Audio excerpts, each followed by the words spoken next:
Hi everybody, and welcome to my webinar today, making 6 and 7 figures a year using joint ventures. First of all, thank you very much for everyone for signing up to this webinar. As you know, I love talking about joint ventures, and joint ventures is a topic that I have a lot of passion for.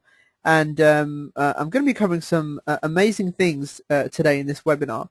There's going to be some new things that I'm putting into this webinar that most of you probably haven't seen me speak about before, and I will be covering a lot in depth and actually going pretty quickly. So take lots of notes, and as always, like I always explain, when you take notes, don't take notes in terms of what you see.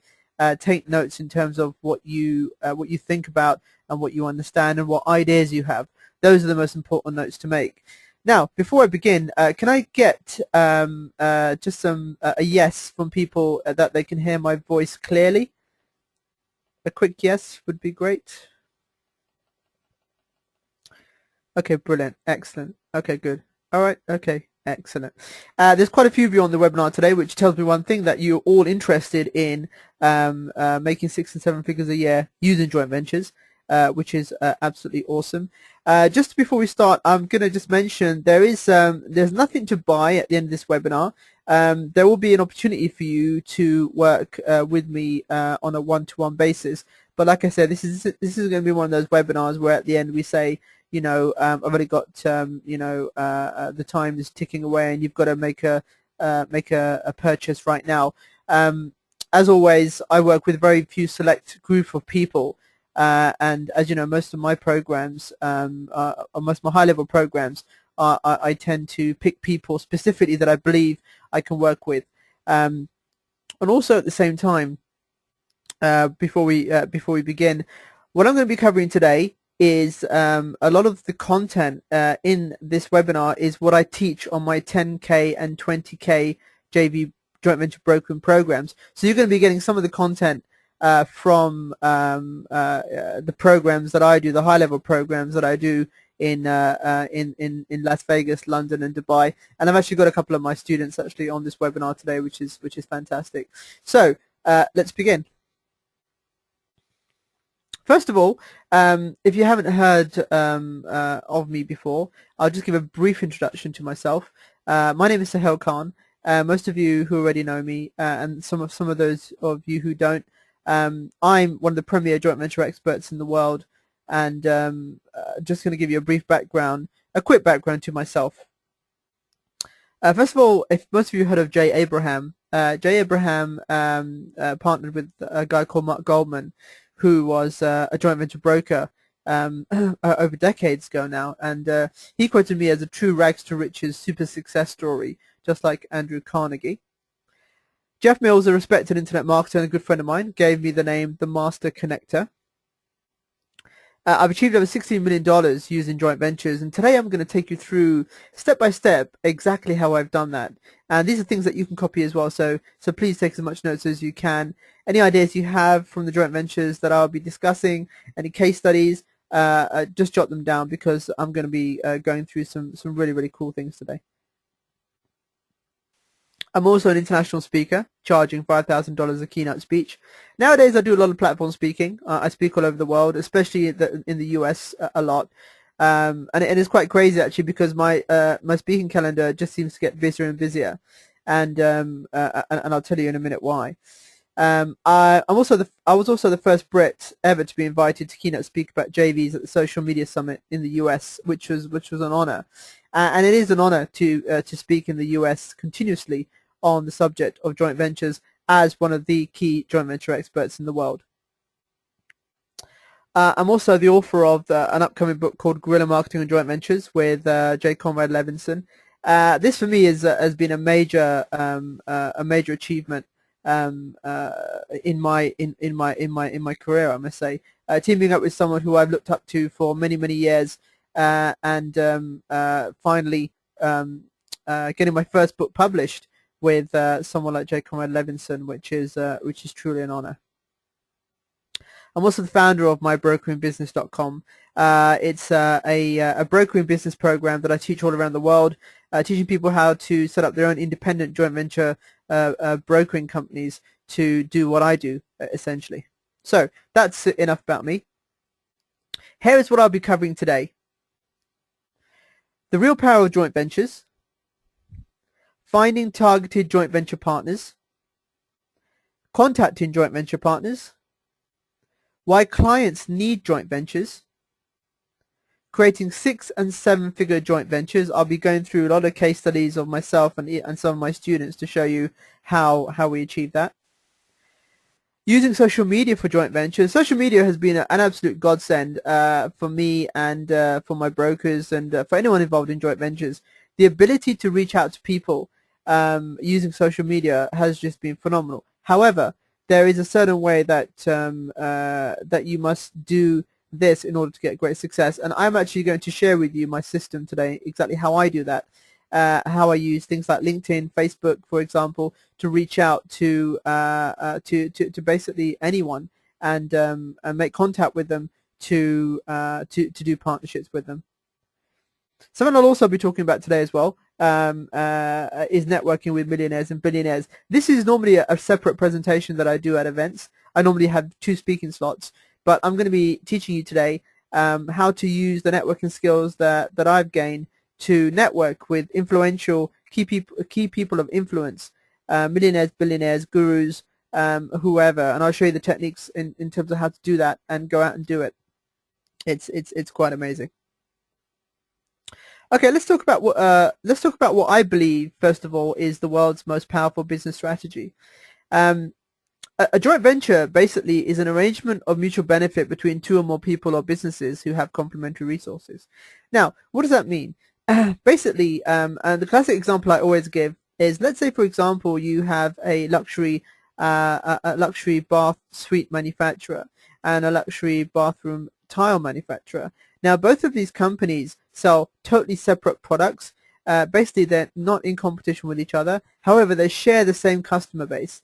Now, if these 2 companies got together and promoted their products to each other's customers, that would be a win-win solution for them. It wouldn't cost them any extra money in promotions and marketing, and they would basically be able to double their sales virtually overnight. Now, here's the thing. When you have more than 2 people in a joint venture, the third person is normally known as a joint venture broker. And this is what I do and what my students do also. And the reason for this is most companies see each other as competitors. And it's very hard to get companies to work with companies, or it's very hard for companies to approach each other because they see each other as competitors.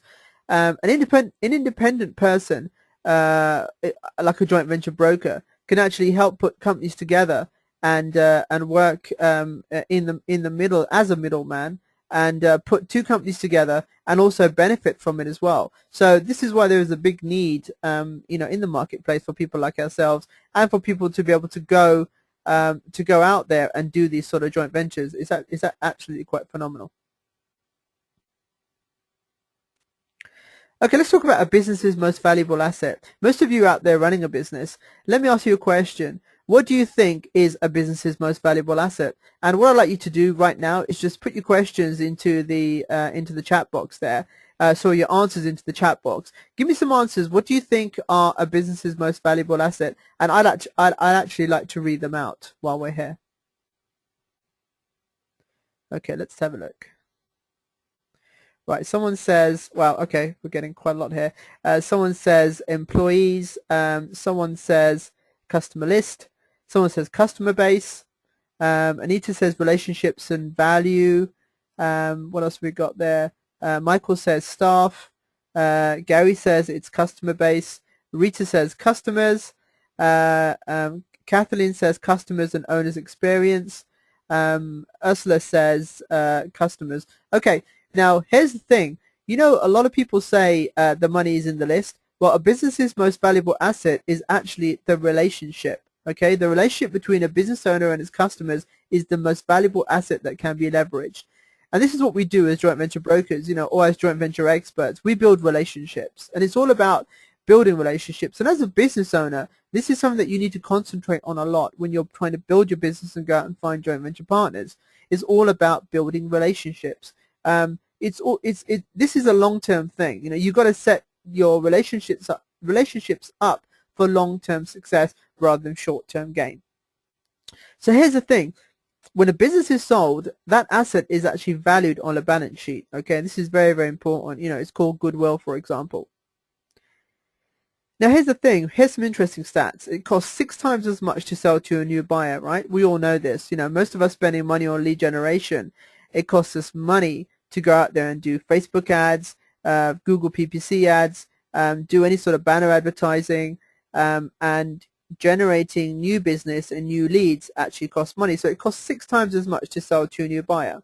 But here's the thing, once you've acquired that customer, selling to that customer again is pure profit. Okay, this is obviously repeat selling. This is something that a lot of businesses don't do. You know, we're all guilty of acquiring customers, selling to them, forgetting about them, and then going out there and acquiring more new customers. But here's the thing, it costs you nothing if you use another business's list. Okay, if you're using another person's list, if you're doing a joint venture, for example, there's no investment up front. It's not costing you anything to acquire leads. Okay, because most of the profit is yours with no advertising costs. All you're giving away really is a percentage to that joint venture partner.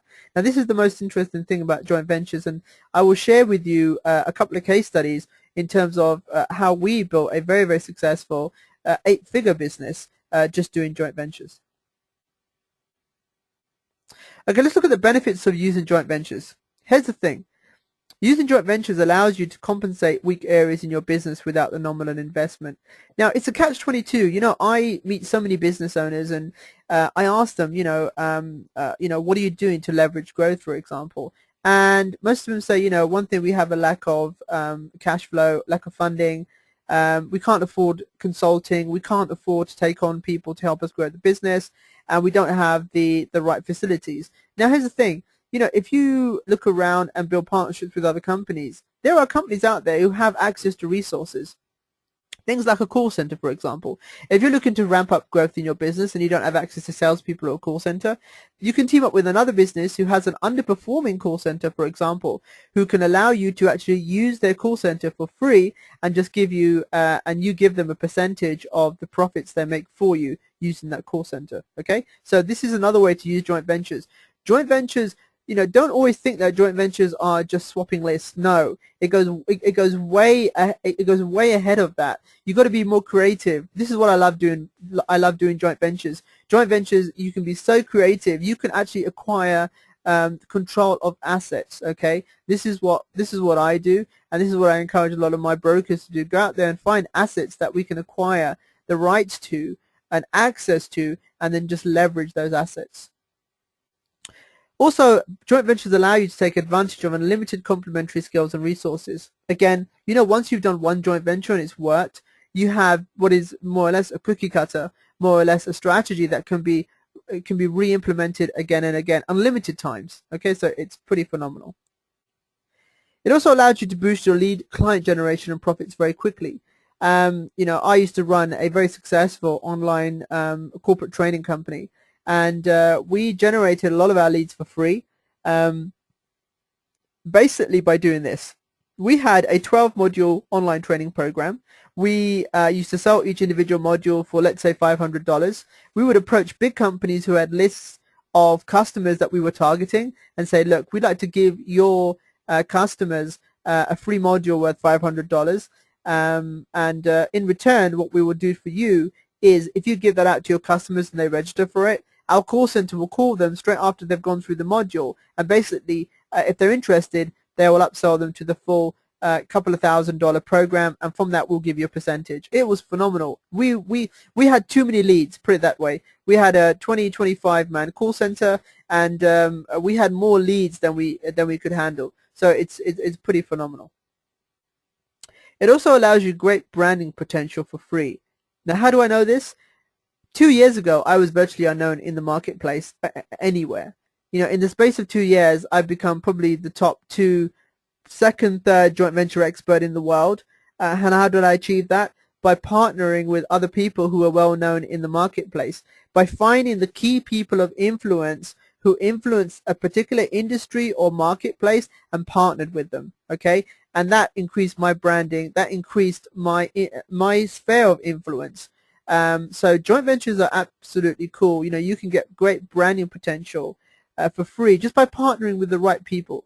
So I could literally possibly go into any industry I wanted to and dominate that industry in a very short space of time by doing joint ventures. And this is something I recommend all of you listening, watching the webinar today, to actually go and practice. Find those people in the industry who are the key people of influence and basically team up with them. For example, I'll give you some classic example. Jay Abraham, for example. I'm a student of Jay's. I'm a very good friends with Spike Humor as well. I've spoken on the stage with Spike Humor, who was CEO of Jay Abraham's organization. At the same time, I've teamed up with Willie Crawford. Willie Crawford was once my mentor, then became my business partner. Also, recently, J. Conrad Levinson, someone like that I've teamed up with to co-author a book. And literally, I've also shared the same stage with him as well, speaking. So where do you think that puts me?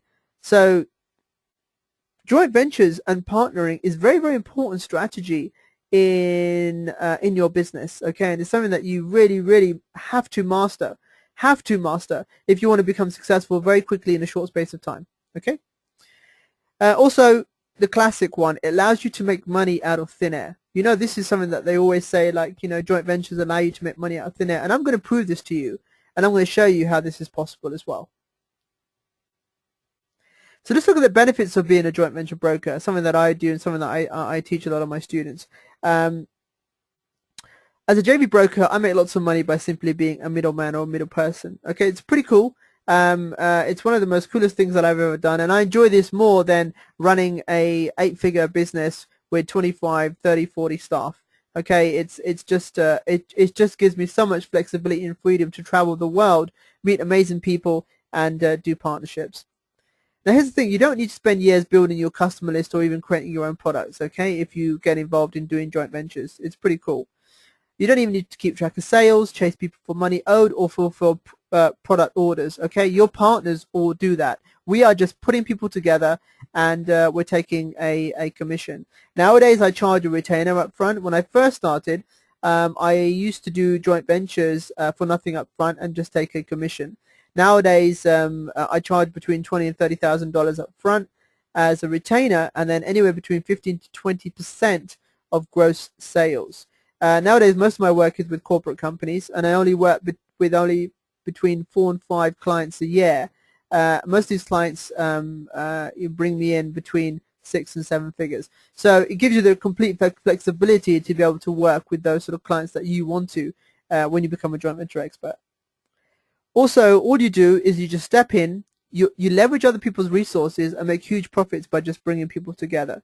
So it's pretty cool. And like I say, I'm going to go through some case studies and show you exactly how it's done, how I've done it, how some of my students are doing it right now, and things that you can do yourself.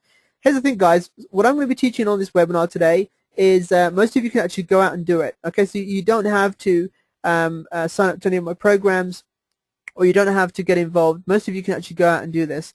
Only those who are interested in working with me on a one-to-one basis would obviously go for the programs. But I'm going to teach you things here today. I'm not going to hold anything back. I'm going to teach you things that you can actually go out there and do yourself. And I'd love to hear your feedback and thoughts and results in terms of how it worked for you. So let's look at this first. I want to talk about my story first of all. Most of you who already know me, I always tell my story because I want people to understand where I've come from and why I'm so passionate about joint ventures, and also to show you that nothing's impossible, guys. Okay, even in this economy, okay, nothing's impossible at all. So here am I in 2006. This was the peak of my success. I built a $16 million business using just joint ventures. Absolutely phenomenal. I achieved everything I wanted to in life. I had the 12-bedroom mansion, Georgian mansion, and I had that shiny red Ferrari that I always wanted when I was younger. One of my dreams, and I accomplished it. It was absolutely a phenomenal time in my life, in my personal life, and in my business life. But then in 2008, during the recession, I lost everything. I went from being a multimillionaire to being totally broke in 2008 during the recession. So for those people, and when I talk on stage around the world, I really resonate with a lot of people in the audience who are looking for opportunities to make money. Okay, but I'm going to tell you now, you know, the most important thing is don't always follow the money. Okay, follow the lifestyle. And this is what I'm teaching a lot of coming to down to next year more of. I'm going to teach a lot more about how to build the ultimate lifestyle. So don't you know, don't always think and always try and say, you know, and go for the millions, okay? Because that's what's marketed a lot from people, and I say ignore that.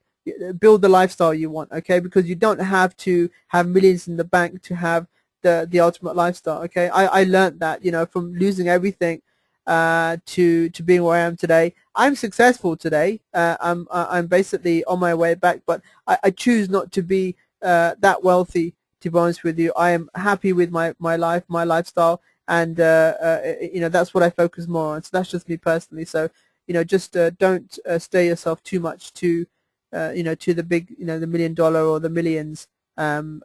Making millions. Basically, you can make millions in this business, and I have done, and just, you know, concentrate on the lifestyle. The lifestyle is important. This is what I've learned after going through my journey. So 2008, I lost everything and was totally broke. And then 2009, I set myself a challenge to make $1 million in 12 months, and I actually did it in 30 days. I closed a $1.5 million joint venture deal, which I'm going to take you through step by step how I did that.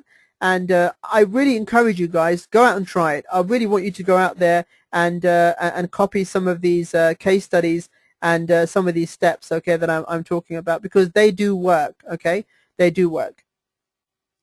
So what I want to talk about first of all, basically, is I want to just discuss how I got here, basically where I am today.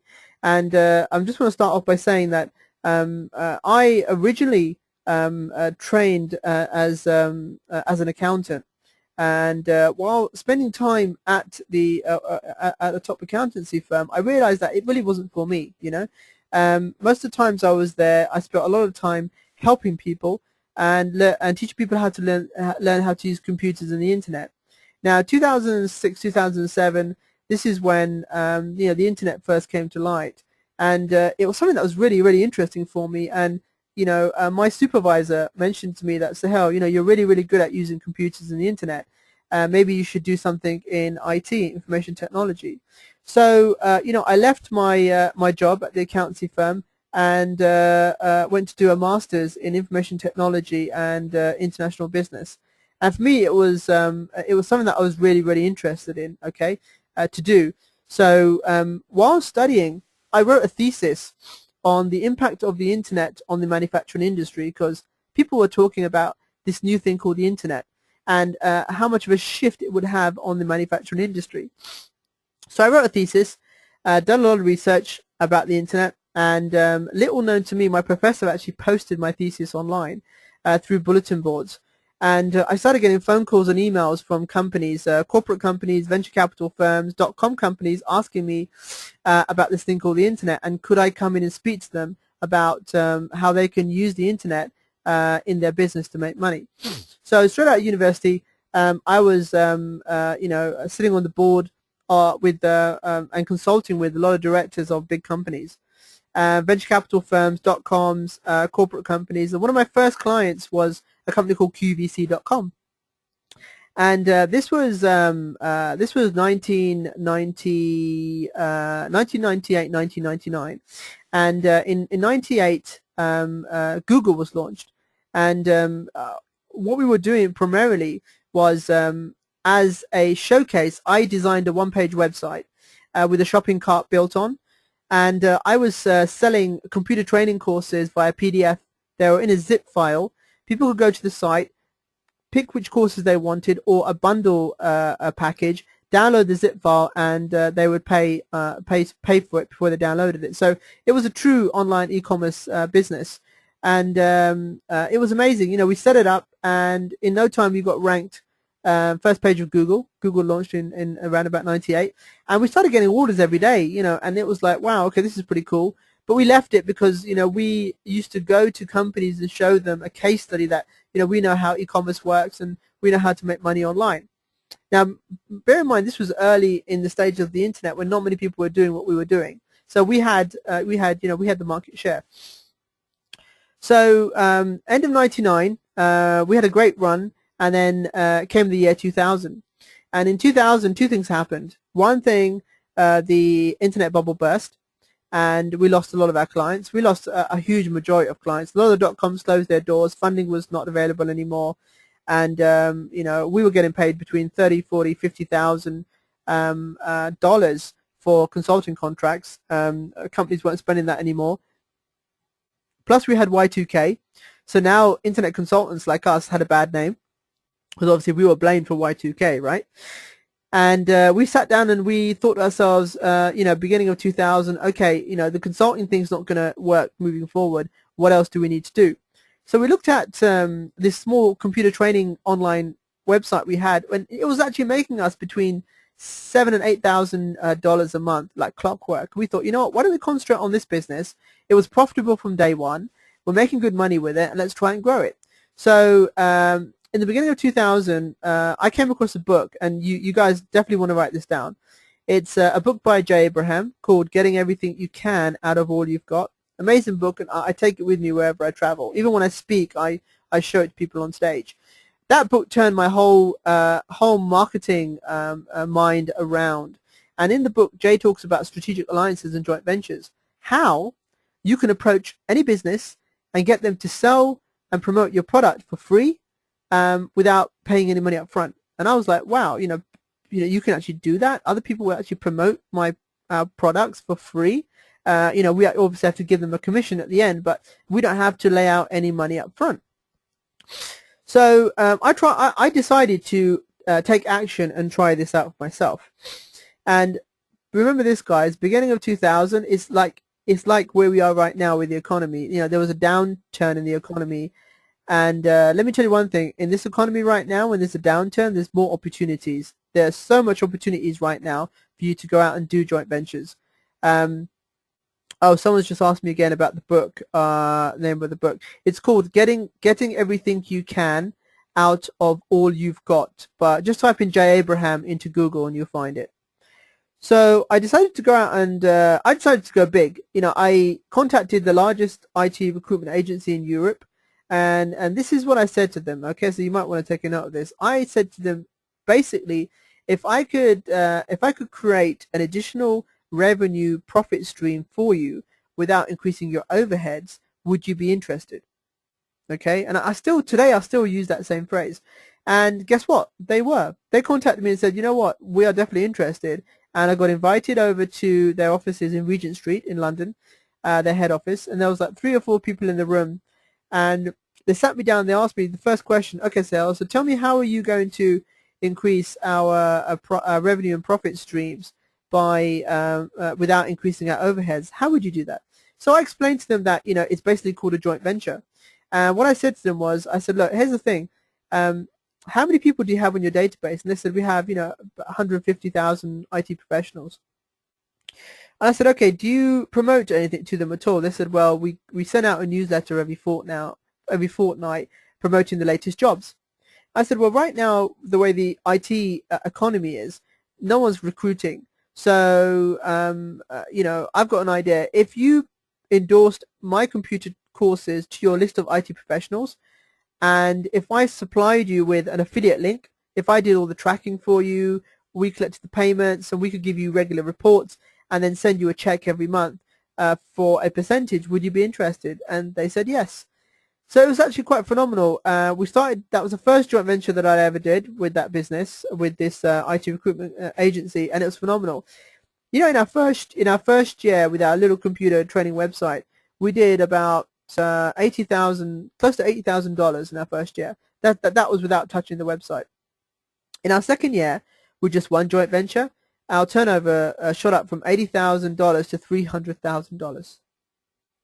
So in the space of 12 months, I mean, actually this is probably in the space of 6 months, our turnover basically quadrupled, right? And it was absolutely phenomenal. So this is the power of joint ventures, guys. You can go out there and you can create a rush of sales, and it's phenomenal. And it's interesting because here's what happened. we did this joint venture with this company, and after our 12-month agreement was up, they didn't renew. And I'll tell you why. Because they created something called e-shots. E-shots were basically, they were charging people to put banners on their newsletter, a couple of $1,000s a time, to send e-shots to their database of, over 200,000 IT professionals. So hey, we actually gave them the idea because they did it with us for 12 months. So we created that idea, and obviously they took it and ran with it, which is quite cool because at the end of the day, that's what innovative businesses do. So I still see their eShop bulletins today, and I think, wow, I wonder where they got that idea from. So that was an interesting JV we did. And now fast forward to 2002. Now here's the thing: the whole industry changed, and now a lot of companies were doing video-based training. Okay, in 2002, this is literally 10 years ago. And there was us doing these PDF training courses, and we needed to compete. We wanted to basically grow the business, and we said, we need more corporate customers, but how are we going to compete with these big companies who are doing video-based training? Because I looked into it, and it was costing $10,000 per hour of e-learning instruction. They had over 100 odd titles, and I said, look, for us to do one training course with a couple of hours content, it's going to cost us between $50,000 to $100,000. We can't afford that. So, I didn't want to become a reseller for someone else's product, because I wanted to build our brand, and I wanted to build a product that we would actually own the IP to, okay? So I approached a company in Clearwater in Florida, and I found them on the internet, and I said, look, we're interested in doing a licensing agreement for UK and Europe. We'd like to license your content, and we'd also like it white labeled. White labeled is very similar to private label rights. We like to have our name on it, on the interface, on the CDs, on the DVDs, for example, and on the online training. And they came back and said to me, yeah, sure, Sahel, we can do that, but it's going to cost you $100,000. So I thought to myself, you know what, I don't really want to outlay 6 figures. There must be a way around this. So I jumped on a plane with $10,000 and flew to Clearwater to meet the CEO of this company. Now, the CEO of this company was a female CEO, very, very successful, very savvy. And I still remember while I was waiting in her office for her to come out of a meeting, beautiful office, walnut cupboards and desks, and she had a bookshelf, and I started looking at some of the books she had. She had books from like Dan Kennedy, she had books from different marketers, and guess what I saw on her bookshelf? The book from Jay Abraham, Getting Everything You Can Out of All You've Got. So I thought, wow, this is cool. She's going to understand when I talk about joint ventures. Sat down, we had a discussion, and we did a deal. I promised her that I would make her more money than the $100,000 that she wanted me to pay, and I'd commit to a monthly order of $10,000 minimum. So with that commitment, I flew back to the UK with an agreement. Now here's the interesting thing. In the US, she was selling her computer training packages for $3,997. In the UK, I was selling it for £3,997. Now the great thing is, back then it was $2 to the pound, so it was absolutely phenomenal. But here's the big thing: I was buying it from her company at 75% below, 75% off dollar retail.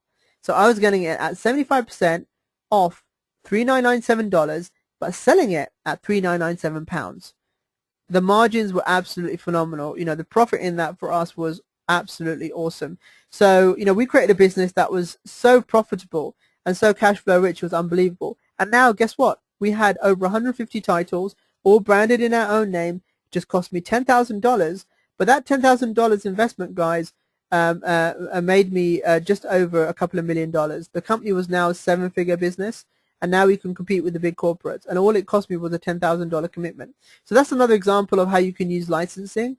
And if you've got content, guys, it's something that I'm always interested in looking at, that can be licensed to corporations, or can be licensed, or the other way around. Non-profit companies always have content, and it's something that they can do. If they're looking to raise funds, they can license their content to corporates. Okay, so it's a good thing. It creates a lot of goodness as well by using the licensing model. So 2002, we're now doing 7 figures. We're now a $1 million business, thanks to a $10,000 investment, and it was great. And then now moving onwards again to 2006. Now in 2006, I came across a magazine called the Fast Track 100. I know we've got it in the States as well, but it's popular in the UK. It's the Sunday Times Fast Track. What it does is basically shows you the 100 fastest growing companies in a niche sector. Mine obviously was the IT industry. And here again, guys, when you have the joint venture mindset, when you go out there looking for opportunities, you can see these. And one of the questions, and first of all, thank you very much, guys, for all your questions you sent me earlier. I'm going to be covering the content in this webinar, answering some of those questions. One of the questions put to me was, you know, I'm very good at spotting opportunities, but the implementation is where I fall down. And I will cover that in this webinar as well, how to go out and implement joint ventures. So, you know, I spotted the opportunity. It was a company, 100 million, basically 160 million dollar IT group. They had 500,000 customers. And my idea was, wow, you know, if I could do a joint venture with this company and sell my computer training courses to their list, imagine how much money that would make for the company. So again, I sent off an email to the company, to the CEO, and said, you know, if I could create an additional profit stream for you without increasing your overhead, would you be interested? Again, got the meeting, went to their offices, very, very plush office, beautiful glass building, outside in the car park, Jaguars, BMWs, Mercedes, and I went up to their penthouse office, which was a glass 360 surround room, beautiful boardroom table, and I sat there waiting for the CEO and chairman. CEO comes in with the chairman. The chairman is his father. They sat down. They said to me, Sahel, okay, so I started my pitch. I said, look, here, this is what I do. This is what I've been doing with this business. We've had great success with joint ventures. And 15, 20 minutes into my pitch, I get stopped. And the chairman says to me, the chairman gets up and says to me, Sahel, we're not really interested in doing a joint venture with you. And I was like, what? So I'm sitting there thinking, you know what? Oh, okay. You know, I don't think this is going to work. So as I was getting ready to leave, the CEO, who was the chairman's son, got up and said, Sahel, we're not actually interested in doing business with doing a joint venture with you. We're interested in buying your business or buying your company. And I was like, wow. So this company obviously was had a very healthy balance sheet, and they were making acquisitions. And by then I had 2 more business partners, so I couldn't make a decision on the day. So I went back to my business partners, spoke to them and said, look, these guys are interested in buying us out. So here's the thing. They were a consumer electronics business. We were a B2B, B2B IT company. We decided to sell a majority stake to them in our business, and we kept a percentage, part cash, part equity. And the reason we did that was because we were more experienced in the corporate side. They wanted to acquire our business to create a new corporate division. So now we had amalgamated into this group. We are now their corporate division, and it was amazing. This was 2006, you know, and I now sat on the board of a 160 million IT group. My shares were worth just over 16, 17 million dollars, and it was amazing. 2006, became a multi-millionaire. And you know, all of us celebrated tremendously, and it was phenomenal. And one thing I must say is, 2006, I stepped down as managing director, and I actually doubled the business. And why is that? Well, I started working on the business now rather than in the business. And you know, 2007, mid 2007, I had my exit strategy that, you know, a year later in 2008, I would cash out. Go and live on some beach island and just relax for a bit and take early retirement. But obviously, you know, that wasn't to happen, because in 2008 we had the dreaded recession, and this 160 million IT group who had been around for 25 years, guess what? They went bust. They went bust, and it was a horrible time. You know, we weren't informed. We only found out the next day that they decided to go into liquidation. And we were promised, you know, we were promised jobs in the next company that they would start up. But obviously, after that experience, I didn't didn't really want to be in the same company as the company who made me lose everything, and I lost my my amazing training company with that as well. So and if that wasn't tough, we signed guarantees with the banks. So this couple of million dollars debt we were being chased by the bank. So I ended up selling everything. I sold the beautiful house I lived in. I sold my Ferrari, my Porsche.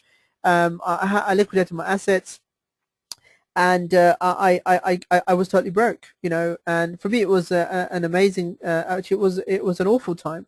You know, I suffered a bout of depression. I moved back home to my mum's house where my old bedroom was still there. So luckily, I had a roof over my head. It's like my mum had the intuition that I was coming home one day. It was bizarre. My room was left as it was, which was quite funny actually. And you know, I spent a bit of time at home thinking, you know, like you do, about, you know, what I could have done differently. But you know, today I realized that, you know, things that happened in the past happen in the past. You know, you must reflect on them shortly, but drive forward with renewed passion. So you know, a lot of the friends in my neighborhood who, you know, went to university, got their jobs, and now, you know, had their nice houses and their nice cars. It was strange because a lot of them said to me that I should have stayed in my job as an accountant, which was quite strange. You know, not really entrepreneurial at all. Some of them, bless them. But for me, it was difficult. So I decided to take a break with the little money that I had. I went on a spiritual journey because I thought to myself, after being really successful and having that lifestyle, you know, and live that lifestyle, what is there next for me? You know, do I go out and do voluntary work? Do I go and do charity work? You know, what else can I do in my life to help people? So, you know, while I was at my spiritual journey, I realized that, you know what, at the end of the day, I'm always, you know, once an entrepreneur, always an entrepreneur, right? I'd always had that passion in my stomach of creating and building businesses. And with that, basically, I came straight home. You know, I came straight home and I sat down. I thought to myself, you know what, I've got to get myself back on my feet. Now, here's the thing, guys, and please take note of this, okay? I was in survival mode when I came back. I had bills, you know, living that lifestyle, you have bills that you have to pay and keep up with. I did the same thing that everyone else does. I went to seminars, okay? I sat down in the audience, and there was a guy on stage that said to me, here's the thing, you can, with this program, you can make $1 million in 12 months. Another guy comes up and says, with this program, you can make $1 million in 12 weeks. Another one comes up, you can make $1 million in 12 minutes. Another one comes up and says you can make $1 million in 12 seconds. And you know what? After 12 seconds, I'm as broke as I was before. So, you know, I sat down and I told myself, look, stop that. Think about what I'm good at or what I've done before that's worked. So I sat down and I thought, you know what? My God, it's right in front of me. Joint ventures. You know, I've made joint ventures. I've made money out of thin air with joint ventures. That is what I should be doing. So I remember my mum sat me down that time and said, look, here's the thing, Sahel, she said to me, and I still remember this from that day. She said to me that no matter what happens in your life, you don't have, even though now you don't have the big bank balance and you've got the big house and the cars, what you have and what has not been taken away from you is in your head, is in your mind. Your success thinking, okay, is in your mind, and that's what will make you always successful. So my mum said to me, look, don't, you know, just because you haven't got all that anymore, you have the, you know, it's in your mind. So my mum said, you'll find a way, okay, to become successful again.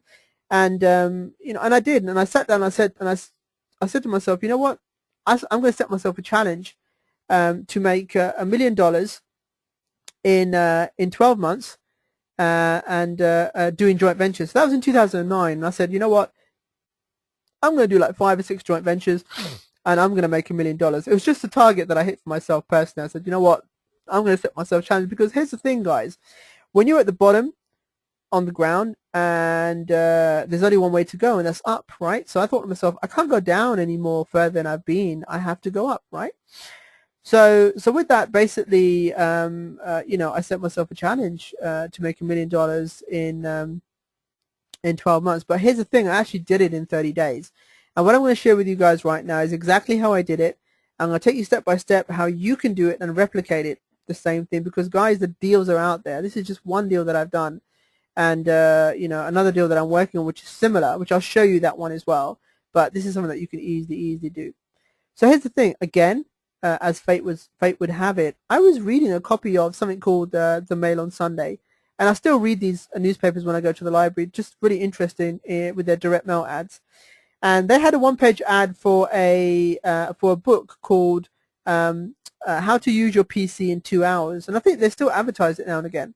It wasn't the book that was interesting. At the bottom of the page was a little box that said over 400,000 copies sold. So guess what I thought? Automatically joint venture, right? I thought, how can I tap into these 400,000 customers? And don't forget, guys, my background, okay, was you know, online training and computer training, right? So I thought to myself, okay, they've got this book, and I've got you know, I've created online computer training programs. So what I did was I contacted the company. I said to them, this is what I said to them. I said, look, I've ordered this book for my uncle because it was aimed at the baby boomer, the Silver Surfer market. I said, I got this for my uncle. He enjoyed the book, but he's more visual. Do you have a video version of this book? Guess what they said? No. And then I said, look, I've got a video version of this book. Would you be interested in upselling that to your existing customers of the book? Guess what they said? Yes. But here's what they said. They said to me, can you send in the DVD for us to have a look at? And if it's right for us, then, you know, we'll take it further. But I convinced them and said, look, I've got a couple that I want to show you, and I can't really send them. So is it possible for us to have a quick meeting? I don't want to take up too much of your time. Have a quick 15-20 minute meeting, and I'll just show you what I've got, and let's see if it fits the criteria. So I got invited again to this company in the UK, 25 million pounds, but $30 million direct mail company, and very slick operation. There's 3 people in the company: the CEO, the marketing director, and the CFO. Everything else is outsourced, and you know, they're a very successful direct mail company. So here's the thing, guys. I pitched the idea, right? And I don't actually have the product. Okay, so remember that. Remember this very important thing. And this is what I'll teach you today about joint venture that no one else will teach you. It's not about the product. It's about the distribution. Go out and find the distribution first. Go out and get control of a distribution, like a list, an asset like a building, for example. Then go out there and find the product, okay? Because once you've got the distribution locked down and you have control of it, you can send multiple products or promote multiple products to that one list, okay? So I went to go and see this company, sat down with the CEO. The CEO, the first question he asked me was, okay, Sahel, now we're here. Have you got the DVD that we can look at? Me, I said to them, you know what, I left my office really quickly and I forgot the DVD. The CEO said, well, we can't continue this meeting until we see the DVD. The CEO said, if you can get the DVD out to us within the next sort of 5 days, we're really interested in doing something with this. So if it fits the criteria, then yes, we would be interested in doing a deal. So I left the meeting thinking, wow, these guys really want to do a deal. I don't even have a bloody product. So I went out into some of the stores like Staples and Office World. And when you go into Office World, you've got these racks with DVDs. I started looking at some of these DVDs where they show you how to use, how to use Word, Excel, or Windows. And I contacted these companies and I said, I've got a client. I reckon we can sell a couple of thousand units of your product, but I need to be able to white label it, and we need to be flexible on pricing.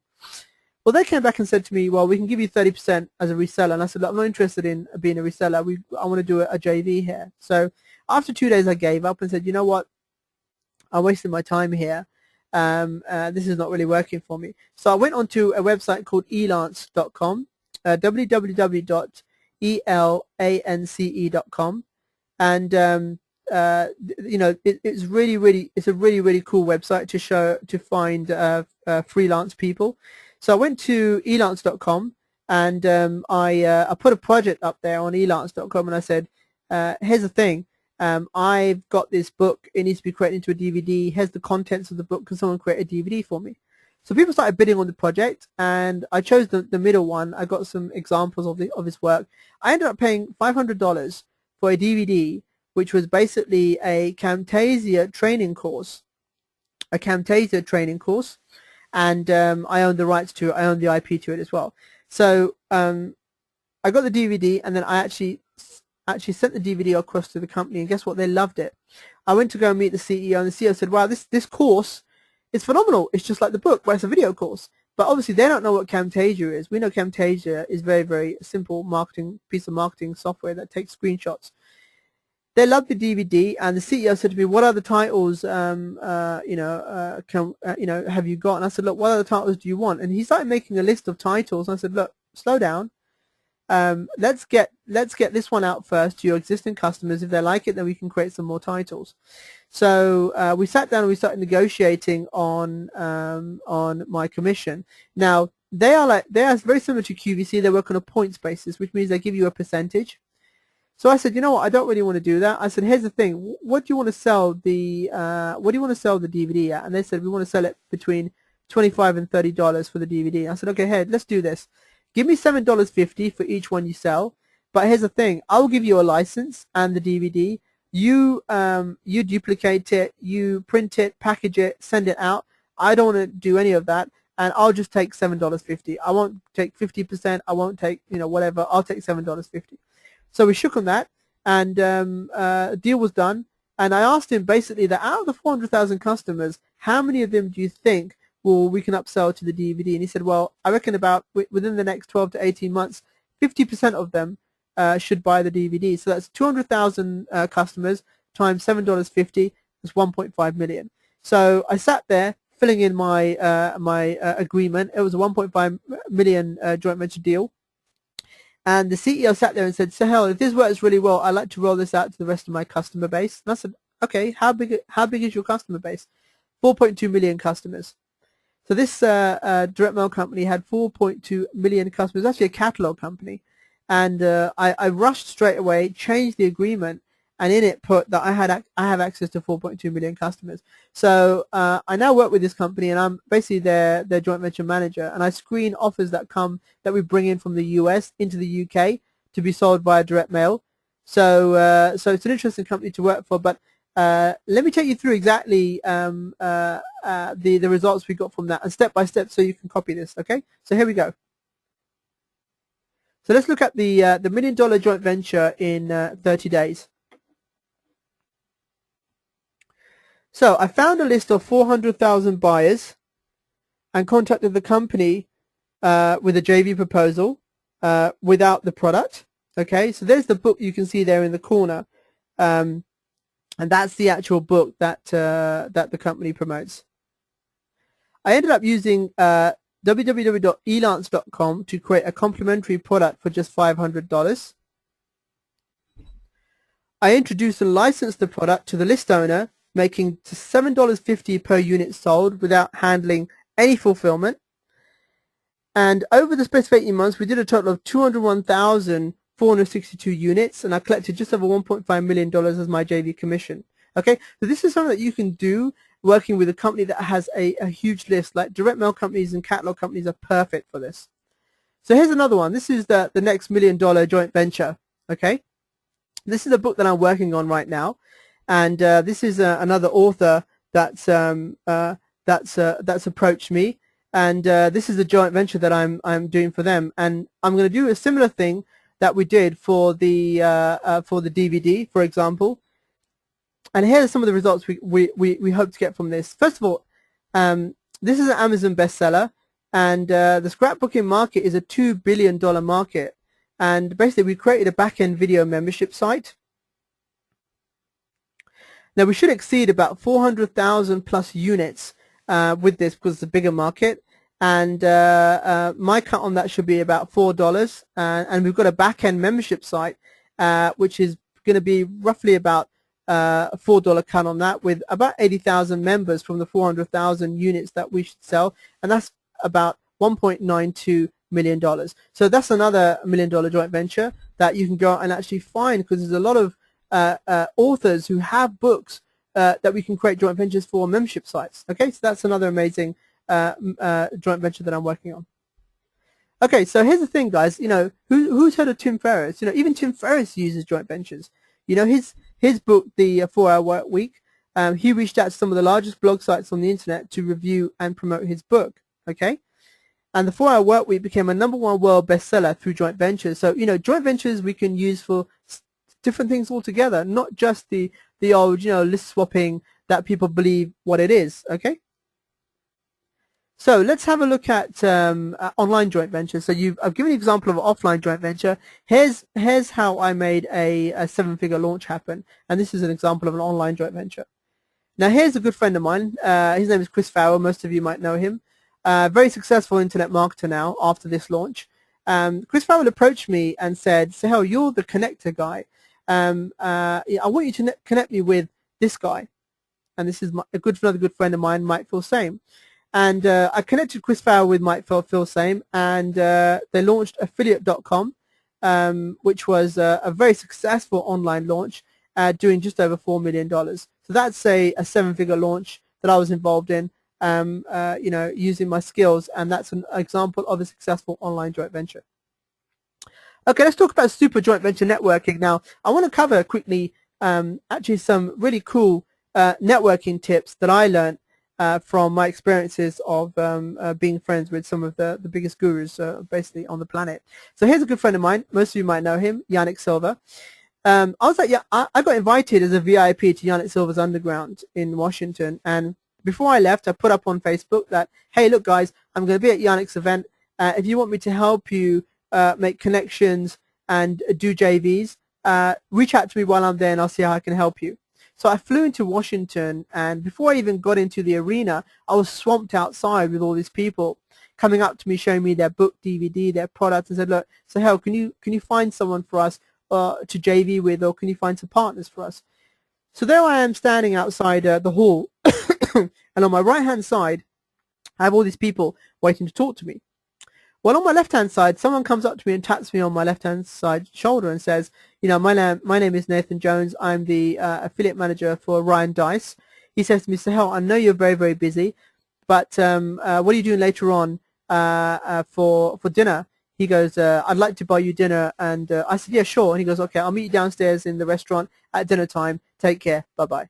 So he walks up, and I'm like, what just happened there? Someone just offered to buy me dinner. And I was like, okay, that's cool. So I go back to these people on my right-hand side, and someone else taps me on my left-hand shoulder and says, my name is whatever. I'm the affiliate manager for Kevin Wilkie, Nitro Marketing. Kevin Wilkie is a really good friend of mine from Nitro Marketing. He goes, I'm an affiliate manager for Kevin Wilkie, Nitro Marketing. He goes, Hell, I know you're very, very busy, but is it possible for me to buy you breakfast tomorrow morning? And I want to sit down and talk to you about how we can work together. So I said yes. He goes, okay, cool. I'll see you in the restaurant in the morning. Take care. So here's what I learned from that. I learned from that, these guys are really good at getting people's attention. And, if you've got someone like me who's very busy, or you've got like a speaker, for example, or someone who's very, very busy, and it's very hard to stand there and talk to them and have conversations, reach out to them, buy them breakfast, dinner, or lunch. And it's funny that I mention this because whenever I go to the States and I speak on stage, I always come back with more weight on, because straight after I get off stage, people are like, can I buy you lunch, breakfast, or dinner? And I'm like, cool, all my meals are paid for when I speak. So that's pretty cool. But I'm going to show you how I applied this myself to connect with a billionaire. Okay. So while at Yannick's event, I flew to Long Island to see Mike Phil-Same. I did some consulting for him. And then from Long Island, I flew to speak at an event in Orlando. Now, before I got to Orlando, a guy contacted me by email and said, Sahel, I missed connecting with you at Yannick's event. I do a small mastermind in a small network. I've got a small networking event going on in Tampa that I want you to be part of and help me facilitate. So I was like, okay, sure. So when I was in Orlando, I flew to Tampa, got picked up by a limousine from Tampa to the Hilton in Tampa, and I walked into this hotel, and the guy the guy at the door was a guy called Roger Salam, very good friend of mine, runs a mastermind called the Winner's Circle in America. And he took me into this small meeting room. I walked in the meeting room, and in the meeting room were people like Brian Tracy, J. Conrad Levinson, Ron LeGrand. I mean, these were like gurus. And I sat there, little old me from the UK, sitting there helping these guys put JVs together. And after the meeting, I came out and Roger said, look, you know, he said to me, Sahel, you're really good at what you do, and I want you to, he said, basically said to me, what are your plans? I said, look, I've got to fly back tomorrow, back to London. He goes, cancel your flight. I had this mastermind meeting that I do, and I've got one this weekend. I want you to join us for 3 days and help facilitate the mastermind. They're all multimillionaires at the mastermind, and I want you to help. So I thought about it, and I thought, you know what, I can cancel my flight and lose money, or I can stay. But my gut was telling me, you know what, stay. So you know what, I'm glad I did, because this is where I got invited to. This was a 40,000 square foot Avila mansion, probably the biggest house I've ever been in or stayed in. This is the $25,000 mastermind that I'm part of. This is the grand entrance to the mansion. There's a small door at the bottom. This is where we sat and had breakfast over the lake, and this is the phenomenal basketball court. Okay, so I got invited to this mastermind over 3 days, and part of the mastermind is you get 1 hour with a billionaire. So on the third day, all the multimillionaires sit around a boardroom. The billionaire comes in, sits down, and he starts telling a story of, you know, how he went from rags to riches. Okay, amazing guy, absolutely phenomenal. And then he tells the story of, you know, how he's good friends with people like Donald Trump, went to school with people like Steve Jobs, and tells his story. And then he gets up and he says, you know, he says to everyone, I hope you found that very beneficial, and I wish you great success in the future. So he gets up, and guess what? Everyone around him, they all gravitate towards him with their business cards in their hand. And I'm like, oh, dude, you're like multimillionaires. This is not the way you network. So they're standing on his right-hand side, talking to him, giving him their business cards, and he's taking them and putting them behind him on the table. Guess what I do? I walk up to him, tap him on his shoulder on his left-hand side and say, Paul, I know you're very, very busy right now. Is it possible for me and you to have breakfast tomorrow morning? He calls over his assistant and says, can you book breakfast for me and Sahel in the morning? And I walk off. Okay, I leave everyone else to, you know, to line up to talk to him. In the evening, I come back, and guess what's still sitting on the boardroom table? Everyone's business cards. And there's me with a private one-to-one meeting, a breakfast with a billionaire the next day, who now has become a very good friend of mine. So that's a phenomenal story of how you can connect with people like that, you know, reaching out to them and being thoughtful and thinking how you approach people. Now, this technique I've also used on this guy here, J. Conrad Levinson. J. Conrad Levinson is now a very good friend of mine. Him and Jeannie, his wife, phenomenal. You know, I meet them all the time when I'm in the States. And I went on a cruise, I think last year or the year before, with J. Conrad Levinson and Michael Gerber. Michael Gerber was impossible to get to. He had all these entourage with him, and he was impossible. But Jay, you know, Jay is the most down-to-earth guy I've ever met in my life. And, you know, he's a guru in itself. And on the cruise, I really wanted to sit down and talk to him, but everyone was swamping him all the time. So I thought, you know what, I'm not going to be one of the same people running up to him and, oh, Jay. So I walked up to him and I said, Jay, look, I know you're very, very busy right now, and I'll let a lot of people want to meet you. Is it possible for us to get together and have dinner later on? And he said, yeah, sure, Sahel, no problem. And then I walked off. And in the evening, in the dining room, he had a separate dining table for him, just him and his family. No one else sat on that dining table. And I walked past him, and I thought, you know, he's not going to remember me, but he did. He called me over and said, Sahel, hey, come and join us for dinner. So I sat with Jay and his family, and it was phenomenal. You know, as we sat down, and I said, he's actually said to me, I know who you are, I know what you do, I know you're this joint venture guy. What are you doing? And I said, look, Jay, I've got I wrote this book about a year ago, and I was, I was looking for someone to either write the forward or partner up with. And Jay said, send the book to me, let me have a look at it. I sent it across to him, and he loved it. And, it's taken a bit of time now, but we've got there now. And now it's official. You know, I'll be co-authoring my first book with J. Conrad Levinson, entitled Guerrilla Marketing and Joint Ventures. And that's just going to be a phenomenal thing for me, a phenomenal personal achievement for what over the last 2 years. So that's another thing, another technique that you guys can use for networking with very influential people. And this is what I teach my brokers a lot of, and this is what I love doing, and this is my passion, to go and connect with people on such a level. And I want to teach this more. I want to teach people more how to identify their own power and basically go out and connect with people on a different level and create that amazing lifestyle. And as some of my students will tell you, I won't stop until I've achieved that. Okay, so also creating joint ventures is very lucrative. You know, this is a house that we've gone to see and actually put an offer on.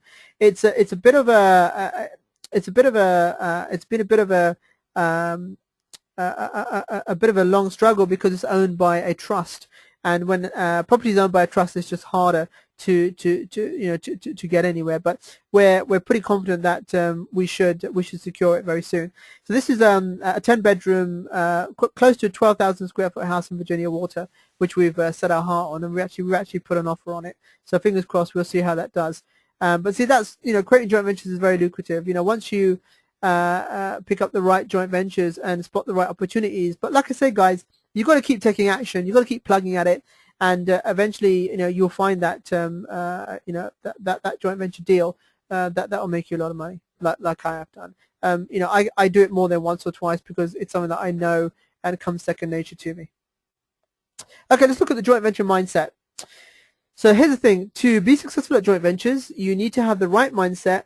Because if you don't, then you're destined to fail. Okay, I use visualization a lot. A lot of my mentors, a lot of my guru friends, they use visualization as well, and it's one of the best ways to manifest any specific successful outcome. Okay, and if you want to attract the energy of opportunity and success, then you should use affirmations. And I know we're doing a webinar right now, and I'm not live on stage, but if you can repeat this after me, whether you're live on the webinar or you're watching this, it will really help. So here we go. Repeat after me. I am the right person in the right place at the right time, doing the right things with the right people. Okay? And I am aware of and open to unlimited joint venture opportunities. I am involved in the best high-level joint venture opportunities. Now, you can change some of these components. Where I say joint ventures, you can change it into something else, but these affirmations are powerful, and always see yourself as someone adding value to others.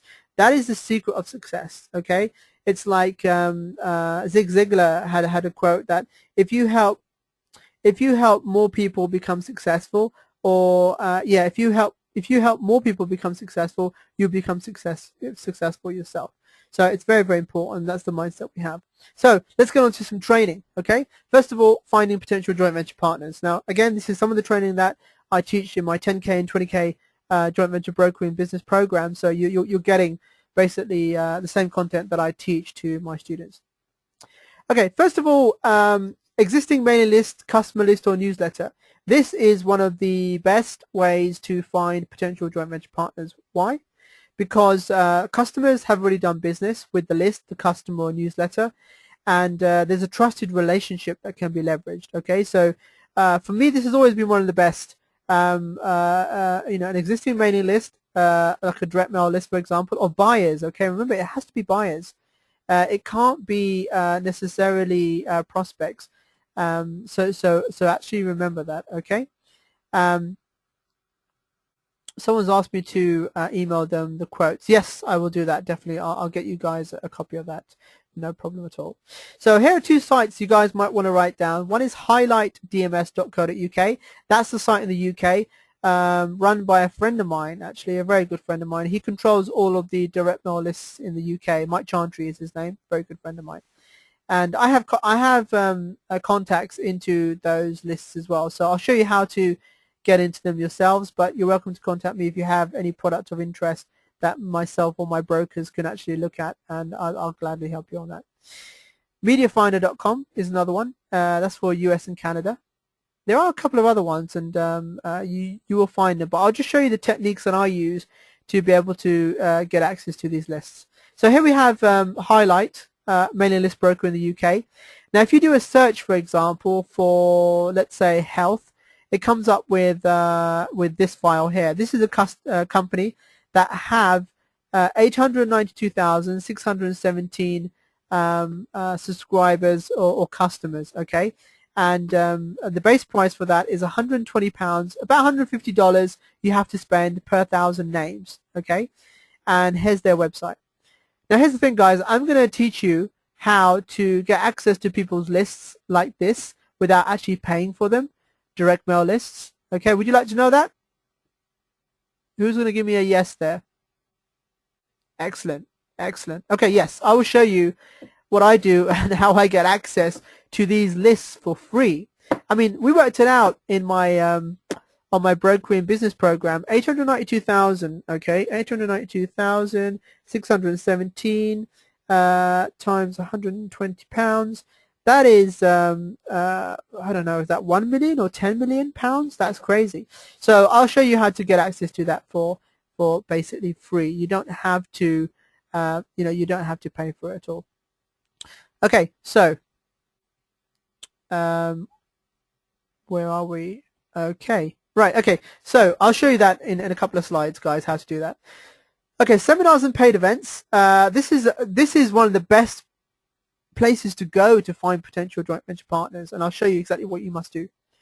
You can meet and network with a lot of serious, motivated people at events. Okay, but here's the thing, guys. The higher the price for the seminar, the more players you will meet. Now, how do I know this? I've stopped going to free events. I go to events where either they're paid. I mean, most events I get invited for free anyway as a VIP, but these are paid events. I went to a paid event once, a very small workshop, teaching CEOs how to be public speakers, for example. 15 people in the room. I went to this workshop. I paid $500 for it. It was about $1,000, and I did a deal. I paid $500. But there I met 3 clients. 2 were 8 figures, 1 was 7 figures. So, you know, the investment pays for itself, okay? But here's the thing, you've got to ask the right questions, okay? When you go to these events, first of all, you ask the icebreaker question, and that is, how did you get started as a blank, okay? That's a beautiful icebreaker question. People love talking about themselves, and people like people who are interested in them, okay? Second question, you must ask them, how can I help you sell more of your product or service? Okay, this is an important question because you're helping them, okay? One of my mottos in life is give first, ask later. A lot of people probably know that, but that's what we do. You know, that's how we build these relationships. That allows us to do these big deals. Okay, let's look at social network sites. Absolutely phenomenal again. You can collaborate with other professionals and directly with key people of influence, and guess what? Not only just them, you can actually contact their network and their connections as well. This is the great thing about social media. Here's some of the sites. LinkedIn, which has got over 100 million members, Twitter.com, and Facebook, which has now hit 1 billion users. Okay, so, you know, there's ways to go out there and not spend any money and connect with people, okay, and form partnerships. Now, here's the thing. I'm going to teach you how to use social media, okay, to connect with anyone. Now, I've used this again and again, and it works for me over 90% of the time. And I'm going to show you some really cool tricks that I use to connect with people. And I just hope some of the people that I've connected with are not on this webinar, because it's going to be quite funny. But I guess people like Robert Cialdini and Jack Canfield and people like that are, I don't know if they will be on my webinar. I hope they are. But anyway, this is how I've connected with people like that. Using Facebook, I connect with people who are key influencers in my industry, okay? So if I wanted to reach out to someone like, let's say, Jack Canfield, for example, Robert Cialdini, a really popular author or speaker, this is how I do it. First of all, I promote those people and recommend them. So if they post something on Facebook, I will duplicate their post and promote something that they're doing. And it shows them that I am helping out, okay? I'm doing something for them, okay? And I also recommend them as well. So I keep doing this, and this is what I do, okay? There's 2 techniques I use. One is if they're an author, and this is a really sneaky technique, guys, but I'm gonna teach you this today. You don't have to go out and actually buy their book. Go to Amazon.com, and you can read the books for free. Grab one of their books, and you can actually look inside, flick through the pages, and pick a paragraph that really interests you. Send them a Facebook message and say, you know what, I really love what you're doing in the industry, and I loved your book. I'm right now I'm on page 10 or page 11, and I love that paragraph where you mentioned blah blah blah. Okay, then that's it. Don't do anything else. Wait for them to reciprocate and come back to you, and I guarantee you, boom, you'll get a message back from them, and they'll say, oh well, I'm really glad you liked the book. Thank you. Now you have a dialogue. Okay. Now, what I do normally is I have a joint venture manual that I give to my students on my 10K program, and I normally sell it for $500. I give them a copy of that and say, look, I'm a joint venture expert, and you should, take my manual. It's $500, but I'd like to give it to you as a gift because I think you could really benefit by using it in your business.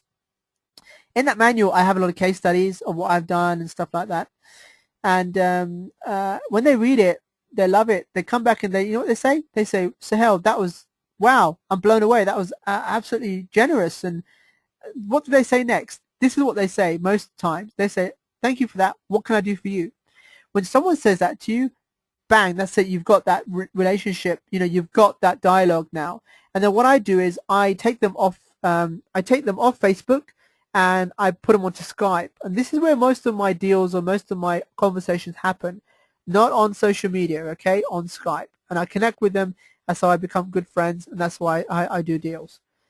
Facebook accounts for about 75% of my business and has already provided me with that 3 7-figure deals. I'm now using the same technique on LinkedIn. LinkedIn is slightly different. LinkedIn is more, you have to be more focused in submitting into groups.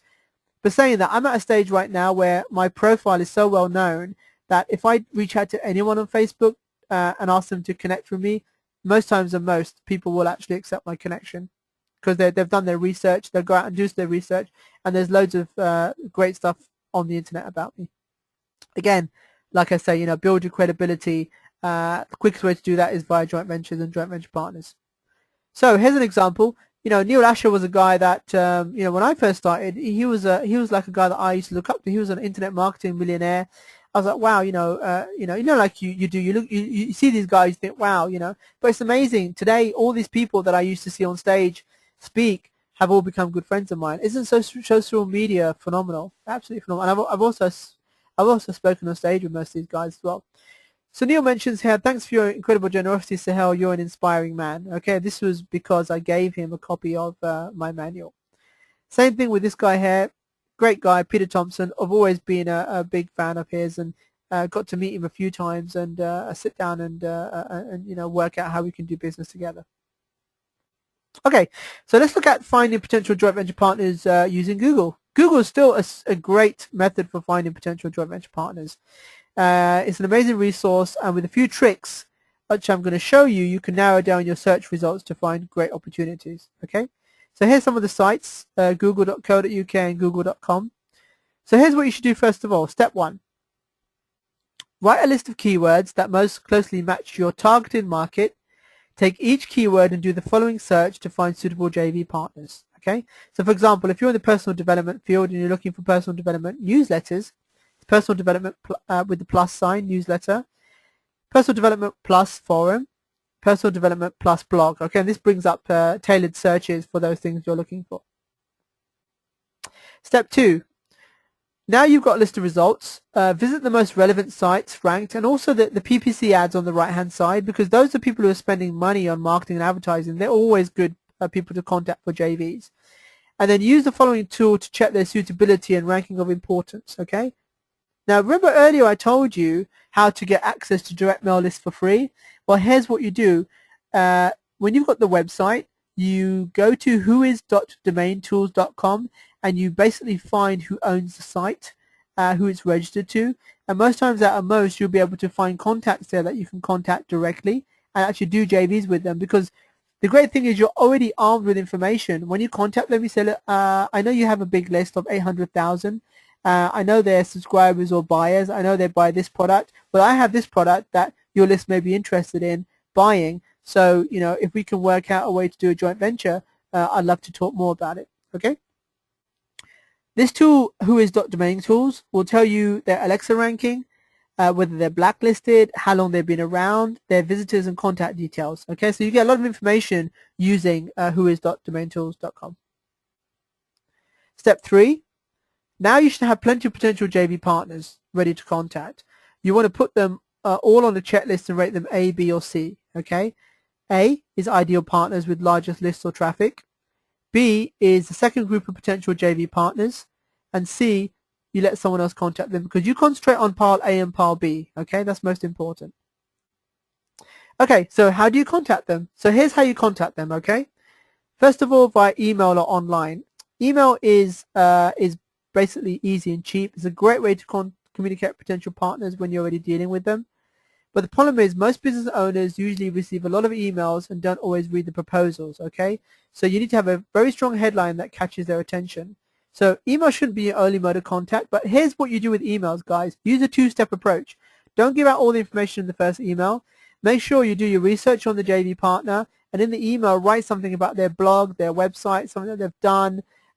Be a bit more familiar that you actually know who they are and what they do. You know, I get these, we all get these templated emails all the time that, this is your website, this is what, I'm the webmaster, let's do a link swap or whatever. No, put more content in there about their website, even about them. If you've done a bit of research on them, who they are on LinkedIn, for example, put it in the email and say, this is what I normally, this is what I normally do. I normally say to people, I have a client that's interested in working with them, and I know they're very busy. If they'd like me to forward more information on the client and what the business proposal is, please reply to this email and I will forward you, or I'll furnish more information. I do that because, you know, that person has to be interested in me, or they have to make that step by putting their hand up and saying that I'm interested. Then I send them the information on the second email. Okay, it's a numbers game. It's a numbers game. Okay. So that's how you do it with emails. That's how you contact people. It works on LinkedIn, it works on Facebook as well, and it works on email. This for me is the best way to contact joint venture partners, and it's FedEx. It's best way because right now not many people are using it, and it gets the attention, and also you get past the gatekeeper as well because it gets opened. As long as you mark it urgent, please hand deliver. Now I'm going to give you an example of how I've used this when I had my corporate training company to get hold of CEOs. I would walk into a bookstore, and let's say you've got the top 10 business books. I would pick a couple of books off the shelf and I would put them in an envelope, and I would write an inscription in the book and say, you know what, love what you're doing in the industry, or love what you're doing. I just wanted to send this book as a gift because I love what you're doing in the industry, for example. You know, they've got egos. They love to be their egos to be stroked, and I put my name in there and I put my contact details. 7 out of 8 times I would get contacted either by the PA who would thank me for the book, or directly by the CEO who'd say, you know what, thank you for the book. Who are you? What's your name? Tell me about what you do. Okay, and that opens up a dialogue as well. So that's a pretty cool way to do it. Here's the thing with using the phone to contact potential joint venture partners. Do not do it. Okay. Only use a phone to follow up after you've sent a proposal out. You should always get your partners on the phone after they accept your proposal, okay? Only ever use the phone to follow up, to get an appointment. Never pitch your proposal on the phone like the full proposal unless you know the person very well.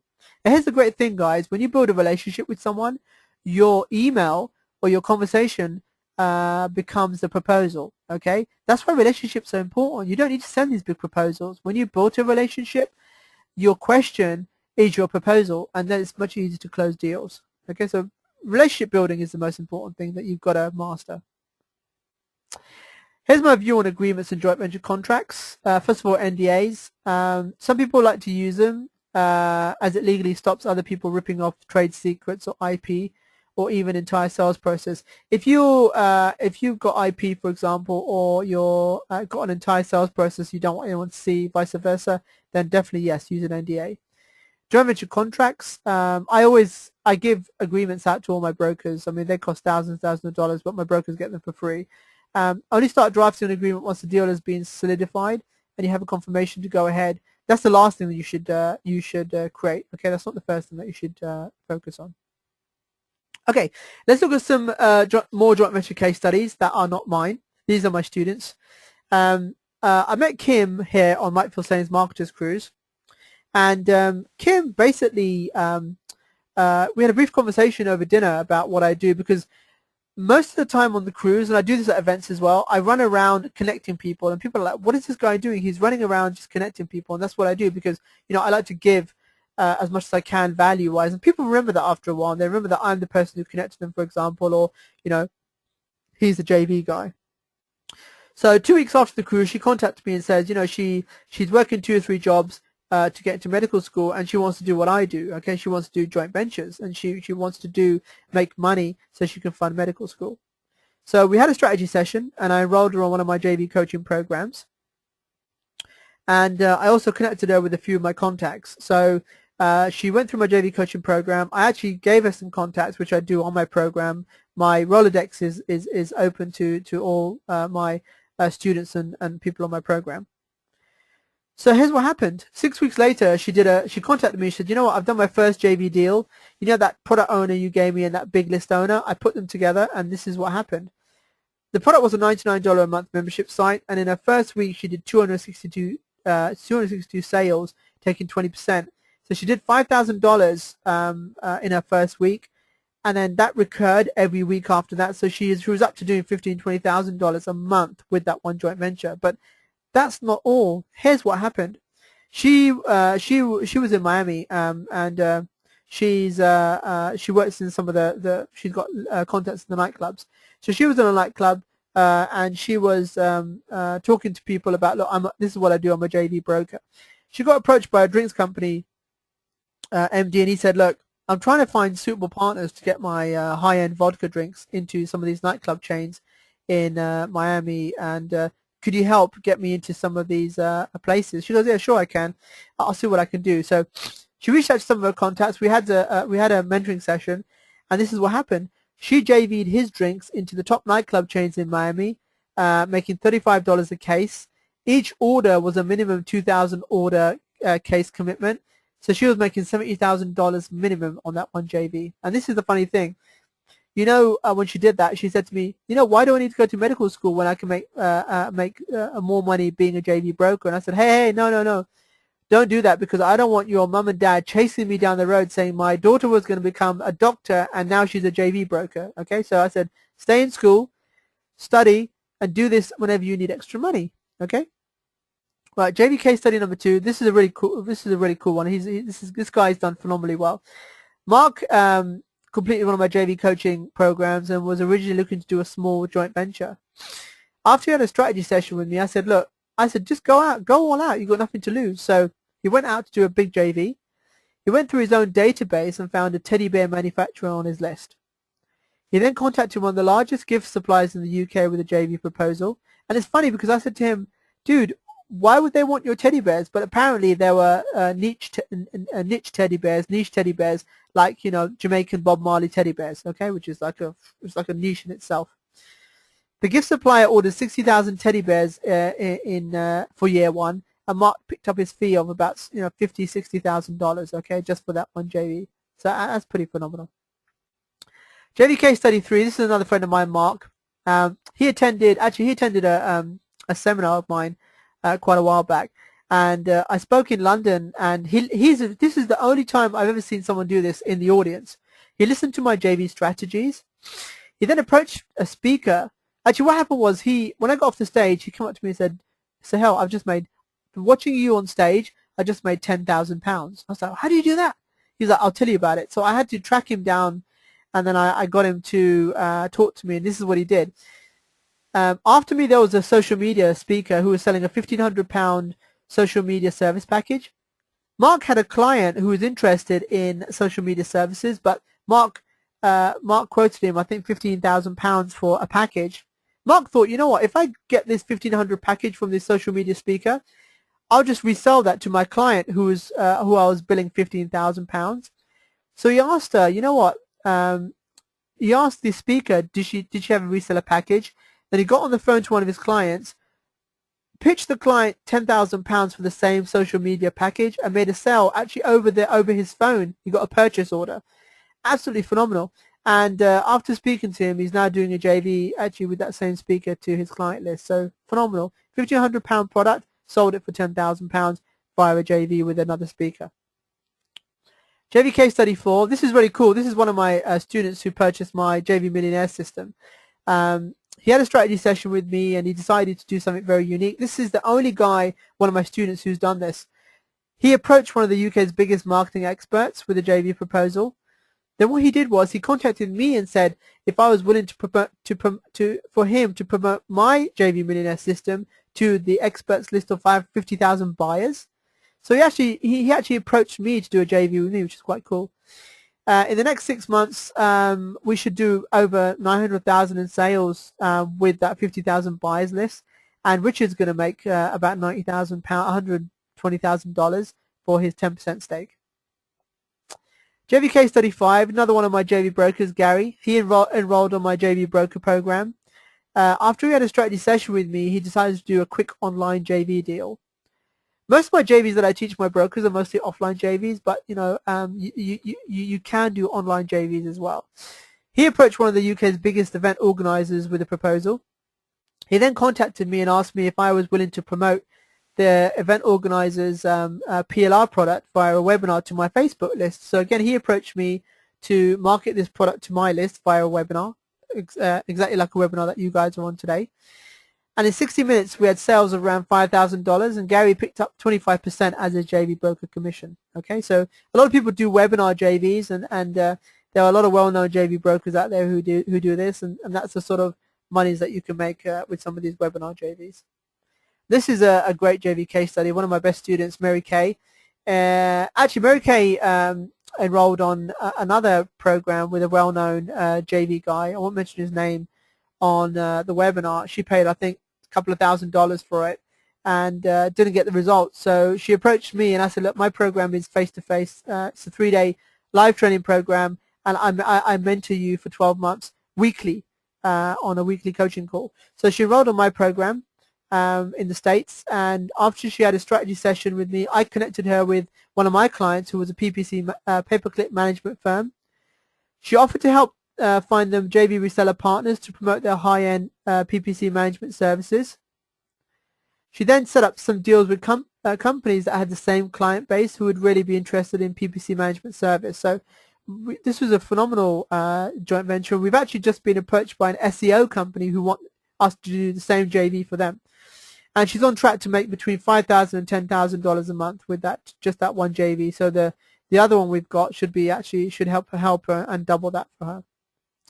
JV case study 7. This is Dan. He enrolled on my JV broker program. Now, Dan was already involved in big real estate deals before he approached me, but he wanted to learn how to put together real estate JV deals. He approached a bunch of investors and managed to raise $20 million for a commercial project. Without putting any money in, he's on track to earn $2 million in commission from this deal alone. Plus, he also now owns a share of the deal. So it's pretty phenomenal what you can do and what some of my students are doing right now. So what I want to talk about now is just an opportunity for those of you guys watching the webinar or on the webinar. Early 2011, I did my first JV broker business program, and as you can see there, it's pretty phenomenal. To date, 30 JV brokers have been coached worldwide, and to be honest with you, it takes up a lot of my time. So what I'm planning on doing now is this in November, maybe probably the last JV broker programs that the live programs that I do. We may switch over to a home study program, which will be easier because my time is very busy right now working with clients and my brokers. I don't do the sort of program where I get as many people in as possible to make as much money. It doesn't work like that. I work with small teams of 4 to 6 people per program. So this is the November 2012 JV Broker Business Program, and this is what it includes. Live JV broker training worth $10,000. 12 months coaching and support with me personally worth $50,000. This is weekly coaching, guys, not monthly. Handing you a JV deal worth 6 figures. The JV deal that I have that I'll be handing you will be a 6-figure deal, and that will more or less help you recoup your investment. I also have other deals that I'll present to you on the actual training day and throughout. I put so many deals in my private forum for my brokers. You get the JV Millionaire Home Study Program. Basically, that is the recordings of the UK JV broker training program that I did. That's worth $3,997. You also get a license to resell my some of my JV products as well to help you generate more business. And my client lead generation system, which is a lead generation website, plus all the reports that you get for that I use to build my business. So here's some testimonials from my joint venture broker business program. Having a real JV deal to work on was the main reason behind me signing up. I've already made back my investment. That's Roxy Thomas. I would never been able to become this successful at brokering JVs if it wasn't for the live training and support from Sahel. That's another one of my brokers, Joy Packard. Here's an absolute phenomenal, probably the best testimonial I've had from one of my students, Mary Kay. So she says, Sahel's course was a 3-day immersion into JV brokering. The way Sahel presents it is excellent because he breaks it up into segments each day. The groups are small, which is nice, and it is very interactive. Sahel is so competent in this field, I just wish I could have cloned him. He really is a master and explains everything so well. When you are finished on the 3rd day, you really feel that you can do this. I really would recommend this program because Sahel really delivers from his end. It would be up to you to take action, and he is with you every step of the way. He makes it clear that the weekly calls are a must from the beginning, and this has been great for me because it is about accountability. With other very expensive programs I purchased, it was after the course you are sent out on your own with no personal one-on-one like Sahel offers. Okay, so this is a phenomenal testimonial from one of my students, and I'm really glad that I can help people build their own businesses and do this. So strictly limited to 6 places only. My programs are very small, guys, and I like to keep it that way.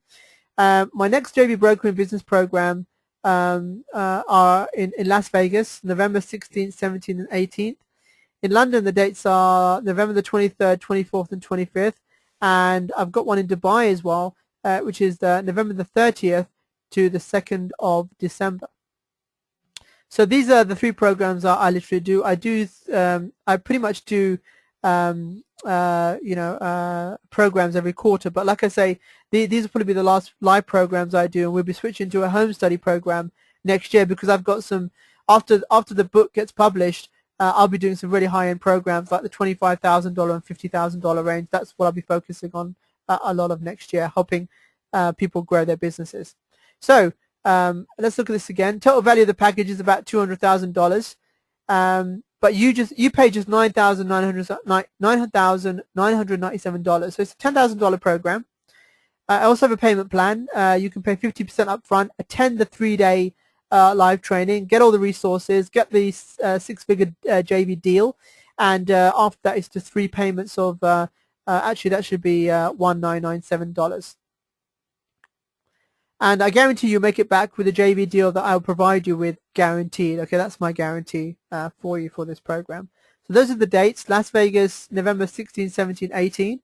I've probably got about 3 or 4 places left for that one.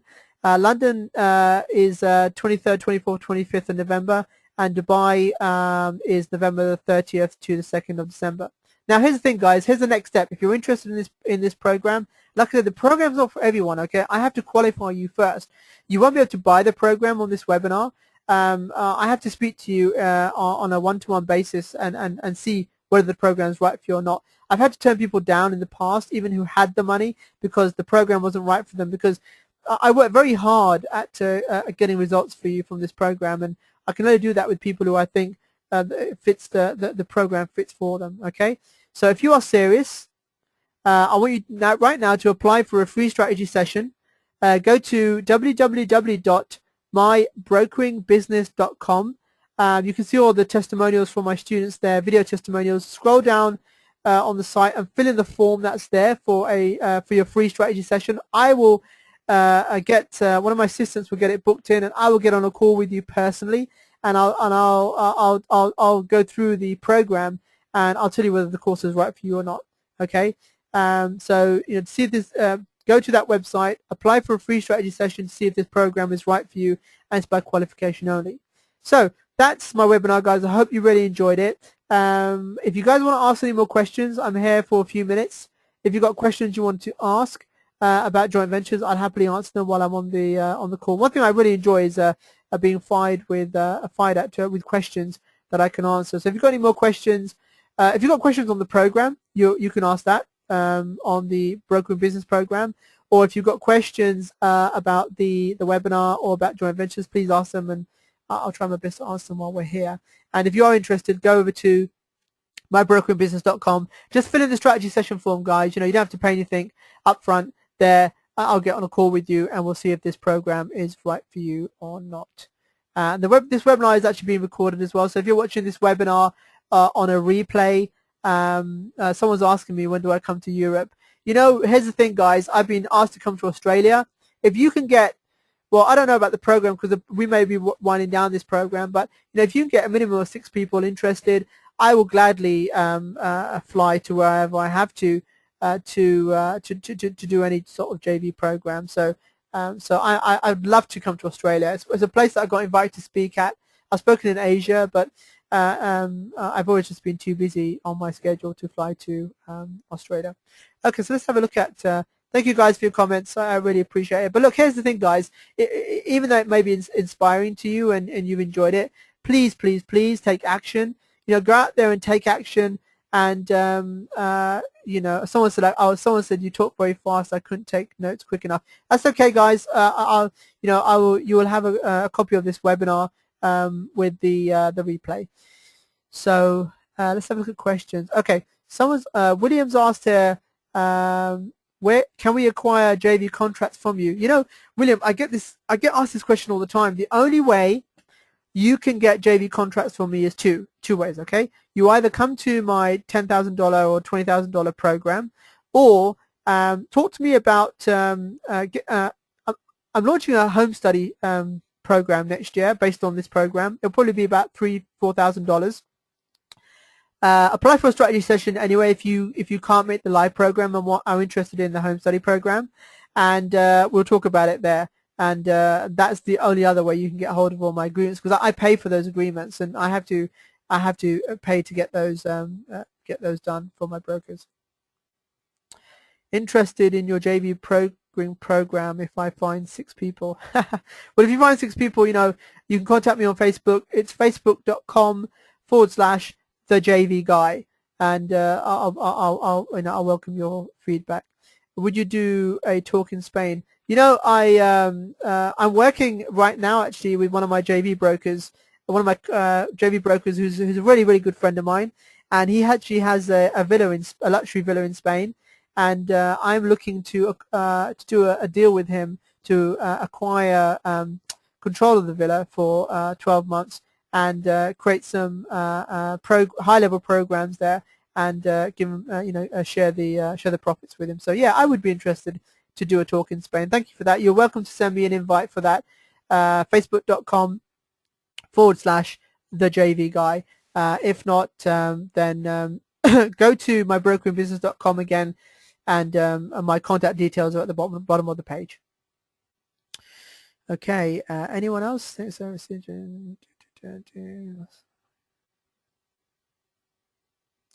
Yes, yes, George. Yeah, you're actually one of the first ones to get a beta copy of the home study program, and you'll be receiving for that. It'll be monthly calls rather than weekly. Weekly are only for the live 10 and 20K programs, but the home study program will be monthly coaching. So yes, I'll contact you on that. Give me some feedback. Let me know what you think about the program, and great. Thanks for contacting me. Thank you for your story. It's inspiring for us all. Okay, guys, that's great. I hope I got to answer all your questions that you sent to me earlier. And again, I've got many friends I can see here on this webinar as well. Thank you guys for supporting me and signing up to the webinar. I wish you great success, and I'm always here. You can reach out to me, and I'm always here to help people as much as I can. And if you've got any more joint venture questions for me, I'll take them. If not, then we will finally wrap up. I know it's late here in the UK, and guys, thank you very much. I really appreciate you guys, coming onto my webinars, and you guys been great support. I owe a lot of support to you guys, for where I am today. And if there's anything I can do to support you guys, I will. I'll definitely. Someone says even late here in Germany. That's right. I think we're an hour ahead in Germany, because I have a bunch of programmers in Berlin, and I was in Berlin not too long ago, and it's a great place. Is it still? Someone's asked me, is it still possible to get access to the beta home study course? If fill in the form at mybrokeringbusiness.com, we'll get on a call and I'll tell you more about the home study program, which I'll be launching next year, because I really want to concentrate next year now on on working on what I do best, helping as much people as I can, and working with some great people, helping them grow their businesses as well. So I really hope to see some of you in Las Vegas, November, or London, or even Dubai. It'd be great opportunity. Like I said, it may be the last. It may be the last time I do the live programs, because the weekly mentoring is a lot of hard work, but I enjoy it.